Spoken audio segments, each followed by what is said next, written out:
Healing is the resolution. Love is the language. Healing starts with a choice to stand for unity, for compassion, for change. Across our community, every sector is stepping forward.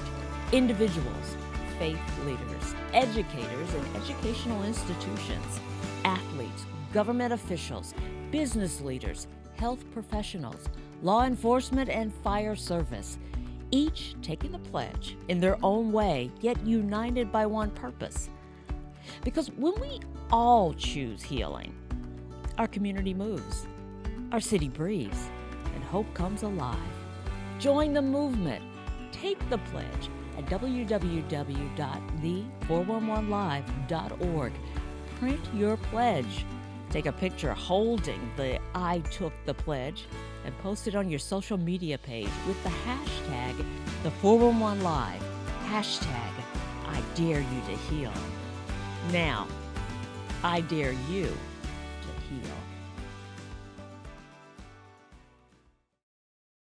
The 411 Live. Where you can learn about issues that affect us every day. State of world, 411 Live. Real people, real talk. Made to help people in our community in every way. For your girl, 411 Live.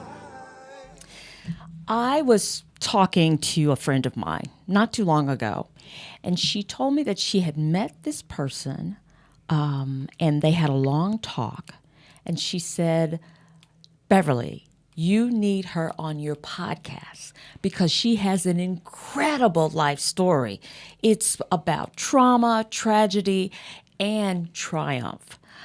I said, okay. And she said, she's in Milwaukee. My friend is in Texas, but she said she lives in Milwaukee. So I called her. Yeah, she does have an incredible story. Hello, everyone. I'm Beverly Taylor, and this is the 411 Live, Real People, Real Talk. I want to introduce you to this incredible young woman, Zeyah Young. The reason I wanted you on the podcast is because your story is inspiring.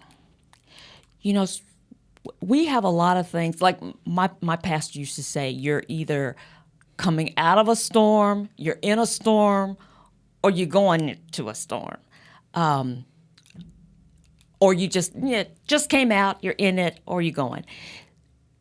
But for some people, that when it happens a lot, you get a bunch of blows, they want to give up. And you've had a bunch of blows, but you didn't give up. And you're still not giving up. And you're giving back. So welcome to you, first of all. Thank you for having me. Yeah, absolutely. Let's talk about, I'm just going to kind of go chronologically because since we don't have a lot of time and you have a big story and I want to get as much into it as possible, I'm looking way back, childhood.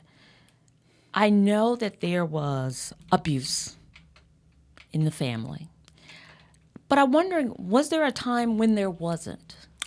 Yes, there was always a time. I come from a working class background, two-parent household. I always see my mother go out and get it. I seen empowerment there. Mind you, my mother was a registered nurse, so there was always empathy and sympathy that she taught me and my siblings along the way. So there was always happy moments. We had the great birthdays. We traveled. We wore little sundresses, rode bikes. So there was good times. Yes, there was. Okay, you're the oldest of four. Yes, I am. Okay. So then we hit a crisis point. Something happened. Then there was abuse, verbal and physical? Yes, my mother and father went through a nasty divorce, and that's when I noticed things started to change in my life. I didn't understand because, mind you, I'm going through adolescence, so I didn't understand the dynamics that were happening, that our family was falling apart. This perfect family is starting to fall apart, and that's when it all started happening. Right. And then did they get caught up in the crack cocaine of the 80s epidemic? Yes, absolutely. My father was on crack cocaine. My mother, she was doing the best she could do. And actually, when we left my father's, when she picked up the substance abuse, she started partaking as well. After she left him? After she left him. But before she left him, that is my superhero of the family. Yeah. That's what I saw. I saw empowerment. I saw a woman that had resilience. I seen this woman that was a care provider by daytime and nighttime. It was a party house. So I seen the difference. And because of the mannerism of the household, the way how she raised us, you wouldn't understand or even think unless you partaked with that substance abuse with her, that those things were going on inside that household. Now, there was no sexual abuse, but there was physically, as far as, whoopings, which nowadays you would probably think that's child abuse, but really she was just rearing us. Mm-hmm. And when I look back at it, she was rearing me to become the woman that I am today, right. And I thank her for that. Yeah.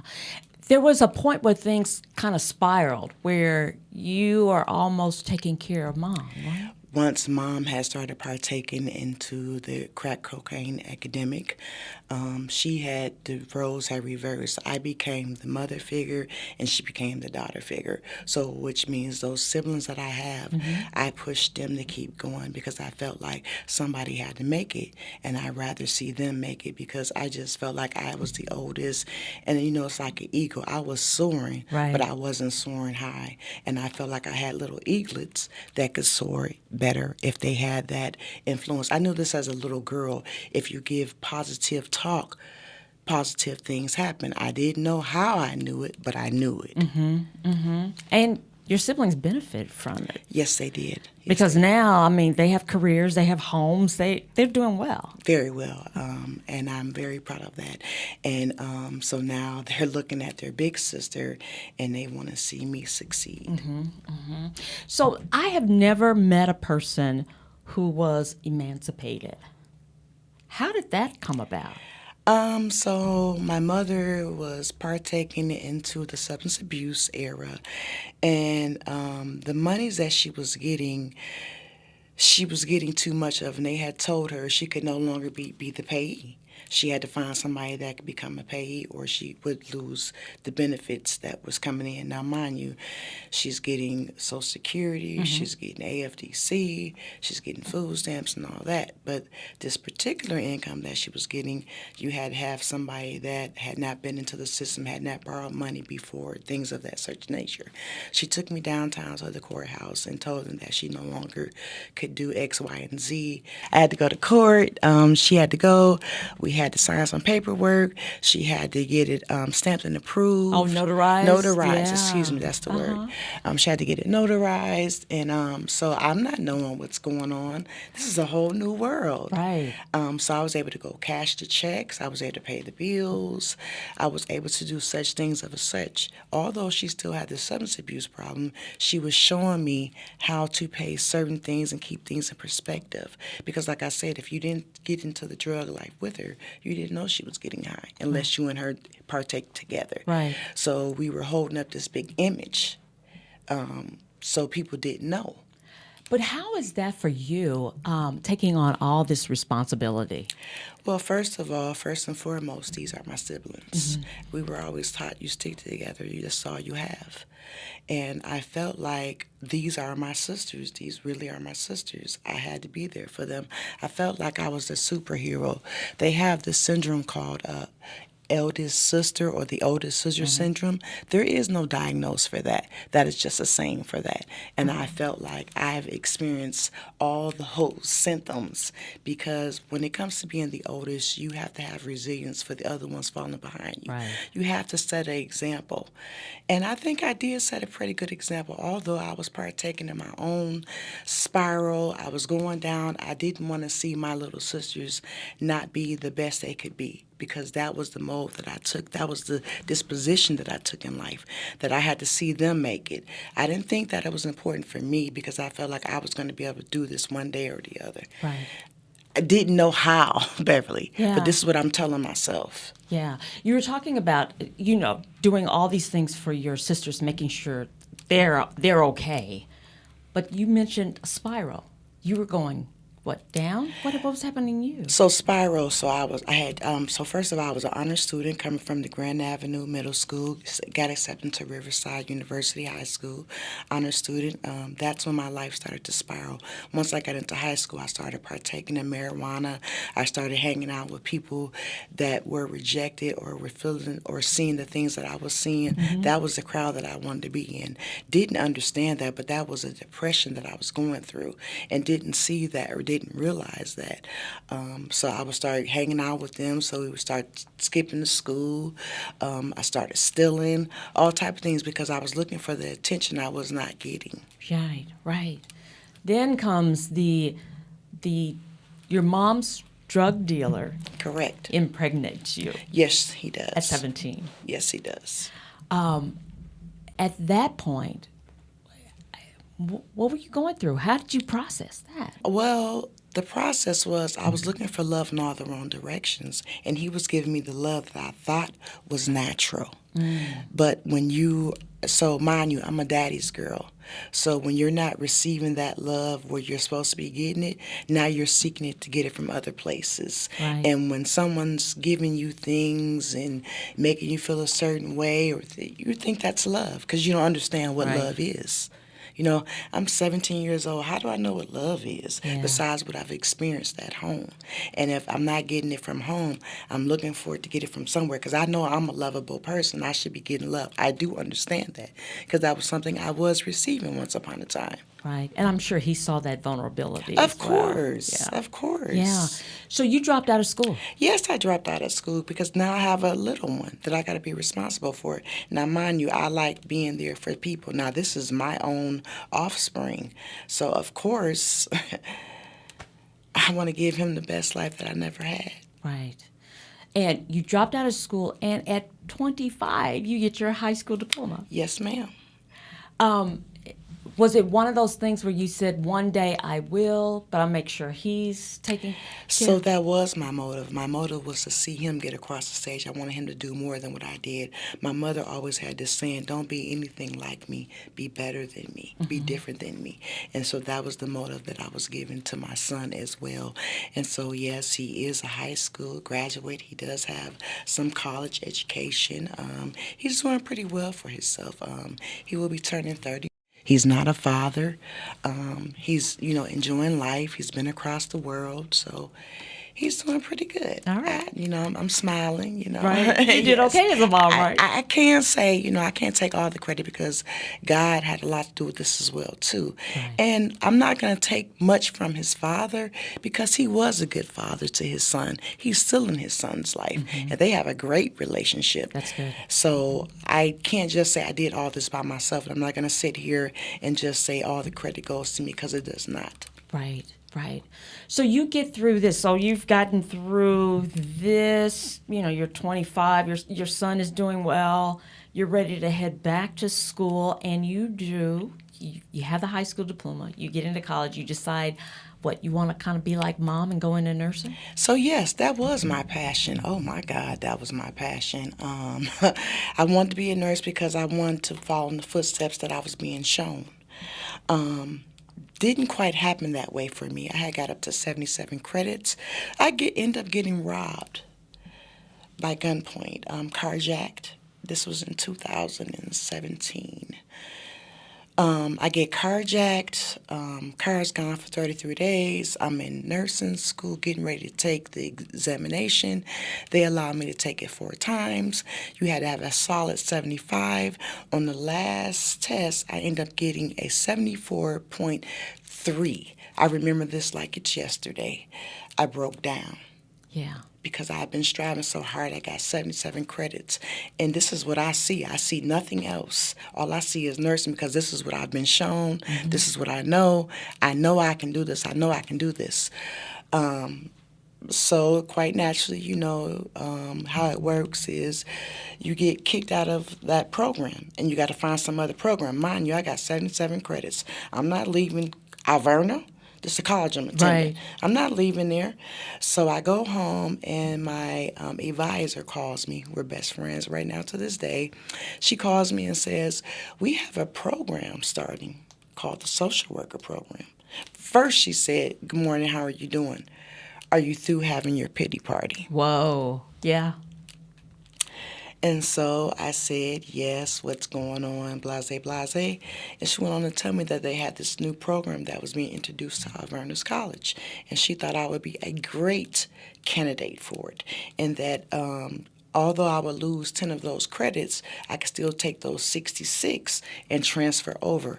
Yes, of course, you got to start all the way over. That's a whole nother 4 years. You know, I'm looking at my clock like, I don't have this time. Mm-hmm. And that's when the new Zeyah Young got invented. I really realized this is who I'm supposed to be. Yeah. I'm comfortable in this skin. Do you feel, sometimes your path is going this way, and there is a divine intervention that shifts your path a little bit? Do you feel like that's what happened to you? I know definitely that's what happened to me because, mind you, remember I told you I got robbed by gunpoint. While this gentleman is robbing me, the first thing I'm thinking is, where's his mother? Where is his father? Does he have a sister, a daughter, a niece, a grandmother? That was the first thing I was thinking because, mind you, while I'm urinating on myself, I'm thinking I'm about to lose my life anyway. So this is what's going through my thought process. Wow. You're thinking about him. I'm thinking about him. What's his history? What's his history? And the social work path that you go on kind of helps you examine what might be his history. It's so funny, Beverly. My little sisters, they always say I've been the social worker their whole entire life. Yeah. And I laugh at that. Yeah. And they say you're finally walking into who you really are. Mm-hmm. And they see it. Yeah. Yes. I like that. We're going to take a break. We're going to come back. And I want to talk about how that carjacking kind of impacted you, bringing back some of that trauma that you've been through, and discovering that you have a tumor in your brain. A lot of stuff. Like I said, things pile up, but there is resilience here. Hey, this is the 411 Live. We'll be right back. Hear that? That's the sound of your life.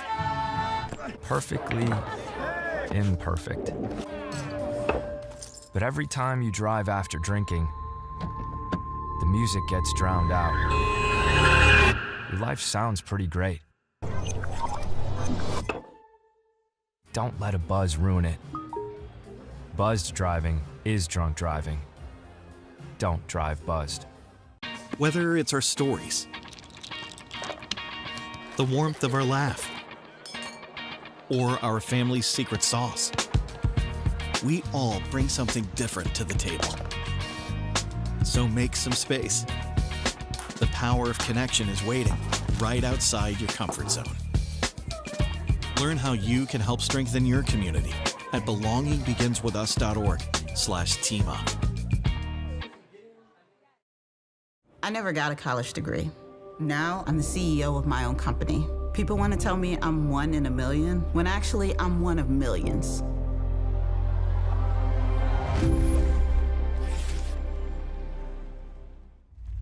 You know what's been on my mind? Gun injuries and gun suicides are going up among teens. If a kid is angry or keeping to themselves, make sure they don't have access to a gun. Keeping guns stored securely feels like the simplest way to protect everyone.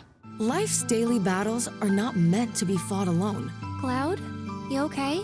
Because checking in on a friend can create a safe space. Reach out to a friend about their mental health. Seize the awkward. It's totally worth it. Welcome back to the 411 Live. I am talking with Zeyah Young. She is telling her riveting story, her life story. So you've been carjacked, nursing test, you failed it.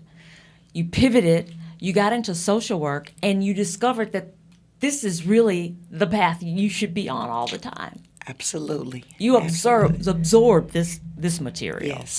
Yes. And you, through it, it sounds like that you gained empathy for your attacker. Yes, I did. Yes, actually, when I went to his sentencing, I told him I forgave him. Wow. And I know God has forgave him. But he does need some rehabilitation, and I hope when he gets back out into the population, he'll understand that a black man does not have to be identified by their character. Okay. Okay. Now, we're in 2020, I think. And I think it was around there that you discovered you had a tumor. Actually, December 19th,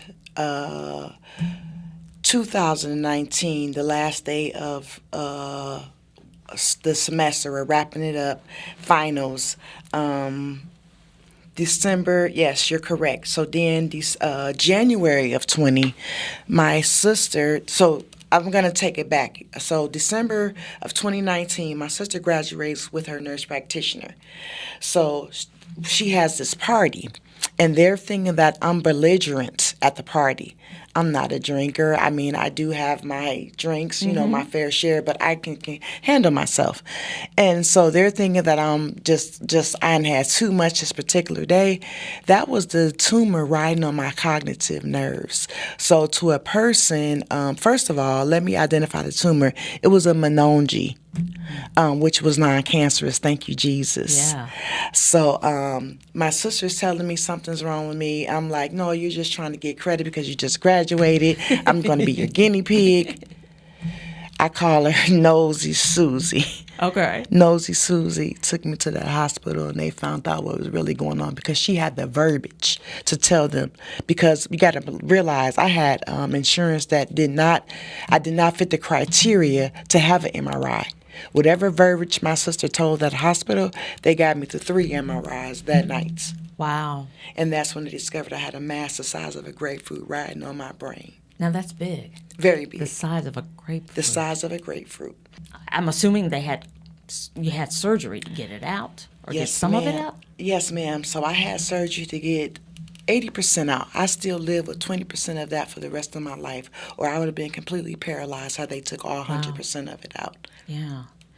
And you were in the hospital and rehab for a year? Yes, ma'am. How did you handle During that? COVID. Oh. I did not handle it. I was experiencing depression. I was going through anxiety. My ADHD had started to flare all up. It was just so many things that was going on. And then, mind you, I'm in an isolated place. I'm looking at people that are providers, but they have on masks. So they're looking like creatures, you know, but they're here to help me, and they're helping me get better. So, to be without family and friends, I had no support system, was not allowed to have that during that time. Okay. So, you know, I know with the robbery, that whole thing where you thought you were going to die, that brought up, that was a trigger, right? But this is another trigger. Yes, it is. So mind you, I was starting to get therapy. We already have been in therapy, me and my siblings, because my parents' divorce degree. That was an agreement that my father had always wanted, that we got therapy. So I was familiarized with therapy, but you got to realize I'm an African American that has a stereotype when it comes to therapy, because I felt like if I went there, I would be labeled as I'm crazy, or, oh yeah, her elevator doesn't go all the way to the top, because this is what I've heard all my entire life. But we had to go to it because this is what our parents are telling us how to do this. Excuse me, let me slow down. So, I knew about therapy. Yeah. But when I got robbed, that you got to realize I got opened up. I'm a Pandora's box. There were a lot of things that I was suppressing. And that opened up. So with the rehab, you have a year. You have to learn to walk again? Yes, ma'am. You have to learn to talk again? Yes, ma'am. That's a tedious process, isn't it? Mind you, I was in the hospital. I couldn't even talk then. I had a trach. So you have to be able to write everything down. Mind you, when I say God got my attention, he took my hearing, my sight, and my voice, so I could hear what he had to say, because he had some things he had to tell me. Yeah? Yes. So this is a revelation period. Yes, it is. What is Zeyah like on the other side of that? I do have such empathy and sympathy for any population. I understand what it's like. I look at this world as like I have the have and I have the have-nots. I'm no better than anybody else, but I do make different choices. I thank God for allowing me to see things on both sides. Yeah. And I want to do what he wants me to do, and that's to help his people. That's what I've always liked doing. I'm just doing it at a different level now. And I love what I do. Right, right. I love the part when we talked earlier, you were saying that, you know, when you were going through the rehab and everything, you said, you told God, you know, if you bring me through this, if I recover, I will volunteer at Froedtert. And you did that. Yes, so that has been going on for the last 3 years of my life. I give Froedtert Hospital a volunteer a day. It's called my volunteer day. I give that to any such floor in that hospital because I was a patient there, and I know it was like not to have a visitor.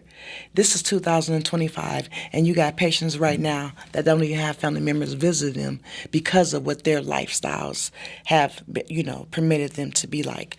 And so I just sit down. I can't advocate. All I can do is just be a listener, somebody to just they can look at, talk to, just have a live person, because I know what it felt like not to have that. And that's a very important process of when you're recovering. Yeah, yeah. To know somebody sees you. To know somebody sees you. And somebody cares. And somebody cares. So when you go in those rooms and you're there, are they asking, why are you doing this? They ask that all the time, every day. It's not one day when I'm there that they don't ask, why do I do this? And, you know, if I visit them more than 3 times, that's when I allow myself to show my vulnerability. Because sometimes they're just like they're fly-by, frequent flyers. They fly in and they fly out. Yeah. That's what I call them. Yeah. They call themselves that. So if they're a frequent flyer and I see them after the 3rd time, then I'll let them know my vulnerability as far as that I was a patient as well, and I lived in this very room, and I know exactly what you're experiencing, and I know everything you've been through. And just to show them that there is some hope that one day this shall pass. Right. Yeah. What are your future plans? I know that you have a business. Yes, I do. Mrs. Z's Prenatal? Miss Z's Prenatal Care, LLC. Okay, there we go. And so from the name, you know what you deal with. But you want to expand that for mental well-being, right? Yes, yes. Why is that so important to you? First of all, when you're coming from my culture, we have a trust issue. As an African American, I'm just going to speak from my own perspective. As an African American woman, I have trust issues. I'm not going to trust anybody, especially not somebody that doesn't look like me and has not had the experience like I've had. What can you tell me? What do you know about what I'm going through? You just sitting there probably judging me, writing it down, and I'm just another statistic. But if I look at somebody that looks like me and talks like me, and he or she has had some of the experiences that I have, I'll kind of trust them. I'll start trusting, not kind of. I'll start trusting them, because now I won't feel like I'm just being looked at, or I'm another statistic, or I'm just something that you need to do. You know nothing about who I am or what I deal with. Right, right. So you want to target a specific group. I would like to deal with people that's dealing with mental health issues, disorders, shenanigans, snarls, whatever you want to call it. Yeah. Because that's the special group. Yeah. All groups are special for that matter, and I want to be able to help them in any which way I can. I want to be able to advocate for that group. Yeah, I like that. I like that. We were talking about going through and, you know, that switch to social work, and you're about to get your master's degree. Yes, I graduate December 21st, 2025 at 10 a.m. at the UWM Panther Arena. You have the date, the time, everything. I appreciate you being so open about your story. There have been in your life, I mean, everybody has stuff. Yes. But when you lay it out the way you do, and people hear what you've gone through, it inspires other people. If I can do it, or if she can do it, I can do it. And I also like the fact that you have a thought of, but God. This all happened, but God, you know? So I'm on the other side because of him. Yes, I know. Everything. I thank God just for what he has done, for what he will do, and what he is doing in my life. Because I know without him, this would not be possible. And I have to thank him every day, every moment, every second for all the blessings that he has upon my life. Because there's still more to come. Amen. I think that's a good place to end. Zeyah Young, thank you so much for coming on. Thank you for having me. I appreciate it. You're good. And thank you for joining us for another episode of the 411 Live. Real people, real talk, where we love bringing in interesting people with interesting stories, impactful stories like Zeyah's. We are a nonprofit organization, so if you'd like to partner with us, go to our website, the411live.org. Until next time, I'm Beverly Taylor, and this is the 411 Live. God bless. If you would like to check out past episodes, there are many ways. Go to your favorite podcast platform. Follow us on Twitter and Instagram. Like and watch us on Facebook. Watch and subscribe to our YouTube channel. And if you have suggestions for future episodes, go to our website, the411live.org.